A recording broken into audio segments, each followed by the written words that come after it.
Yeah, listener, weight cutting is just a bad thing in general. And you can see the pictures behind me. This is me a year before off GLP-1s, and this is me on GLP-1s. And I've lost about 70 pounds. And listen, any fluctuation like that can certainly be of concern. Society today, we very much judge on weight, whether we like it or not. We can't help ourselves. That's sort of instinctual in us, something to do with breeding and healthy and whatnot.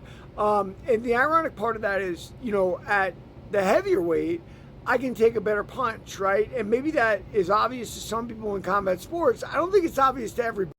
We tend to look at people and judge, right? Oh, fat slob, he'll be an easy fight. When that really isn't necessarily the case, right? Like when I was fat like that on the left side back there, I was also very tough, right? I trained and whatnot. I think especially when you're young, what you're talking about, listener, nobody teaches you how to cut weight, right? So it's a deprivation thing.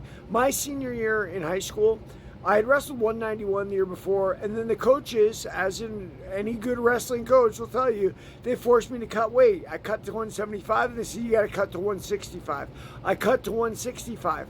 I didn't eat food the entire year, right? I was just starving myself, eating microwave chicken, taking the pleasure out of food. Now, obviously, that is not the way to cut weight. I have cut weight the good way, right?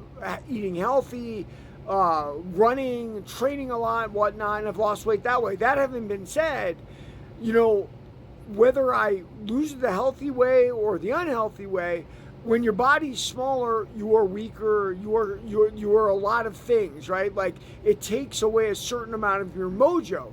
So, weight cutting is one of those things we do to try to gain an advantage. But is it always an advantage? No, it's not. There's some scientific stuff that the water is part of the protection around the brain with the skull. And when you remove all the water, i.e. dehydration, which a lot of people do to make weight, then you've removed that water from the skull and people become chinny and they get knocked out easier.